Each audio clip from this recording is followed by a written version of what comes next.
10 kerjaya bergaji tinggi di Malaysia. Adakah kerja kau sekarang ini antara yang terbaik di Malaysia dari segi gaji bulanan? Berapa yang kau bawa pulang setiap bulan setelah kau menghabiskan masa sekurang-kurangnya 8 jam memerah otak dan ada yang membanting tulang setiap hari demi helaian kertas yang kita panggil wang? Walau apa pun, ada yang akan kata bahawa kita kena bersyukur dengan apa yang ada, dan ada pula yang berkata itu sahaja rezeki kita, dan tidak sedikit pula yang kata itu bukan rezeki kita. Mungkin bab rezeki ini memang boleh kita bahaskan panjang lebar di lain masa, sebab masing-masing memang kebiasaannya akan mempertahankan hujah masing-masing. Masing-masing akan berkata lain orang, lain masalah dan lain tanggungjawab di dalam keluarga masing-masing. Dengan gaji yang diterima itu, ada yang akan menyuap 10 mulut atau 5 mulut, atau tidak kurang juga yang akan hanya menyuap mulut sendiri. Jadi sebelum aku tersalah sembang, kita lihat apakah kerjaya di Malaysia ini yang menerima gaji bulanan dalam bentuk gaji dengan nilai yang tinggi. Ini cerita pasal orang makan gaji, bukan cerita pasal orang yang berniaga sendiri. Ianya adalah satu fakta bahawa 53% rakyat Malaysia berpendapat bahawa gaji dan imbuhan sebagai perkara yang terpenting apabila memilih bidang pekerjaan, menurut the 2016 Hays Asia Salary Guide. Dengan kata lain, 5 daripada 10 rakyat Malaysia berpandangan bahawa gaji adalah faktor utama bila memilih kerjaya. Selain itu, rakyat Malaysia juga melihat kepada peluang untuk meningkatkan kerjaya dan cabaran-cabaran baru sebagai faktor kedua dan faktor ketiga semasa memberi pertimbangan semasa memilih kerja.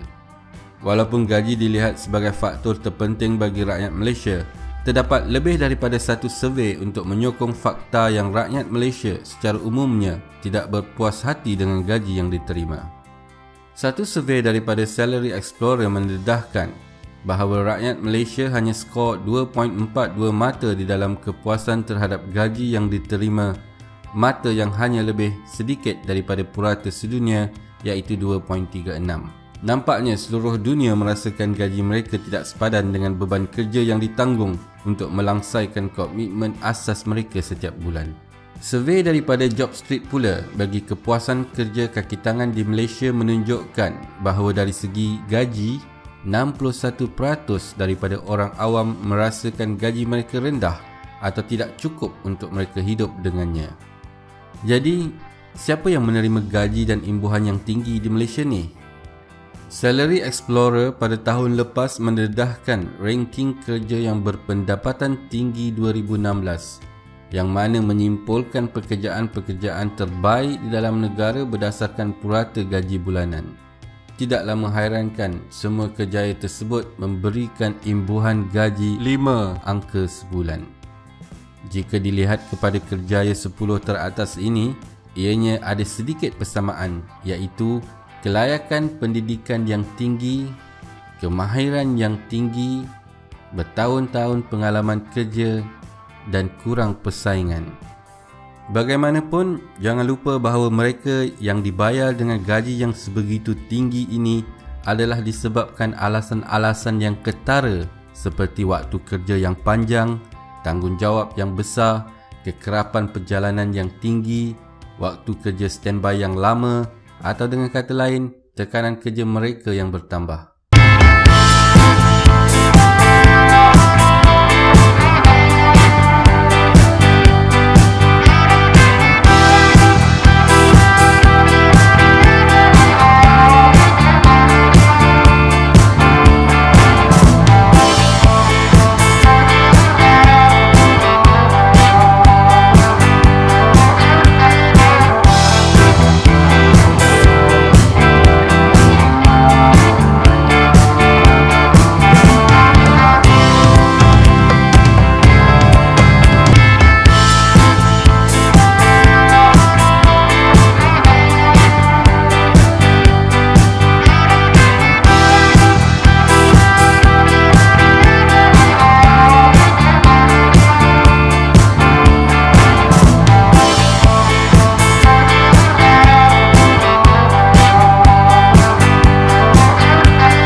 Walaupun gaji adalah satu faktor bila memilih kerjaya, adalah mustahak untuk memilih kerjaya berdasarkan minat yang tinggi kepada kerja tersebut.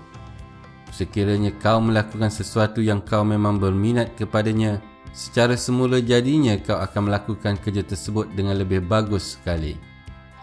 Keseimbangan di antara kedua-duanya adalah kunci kepada peningkatan kerja dan diharapkan pendapatan akan meningkat dengan peningkatan kerja itu.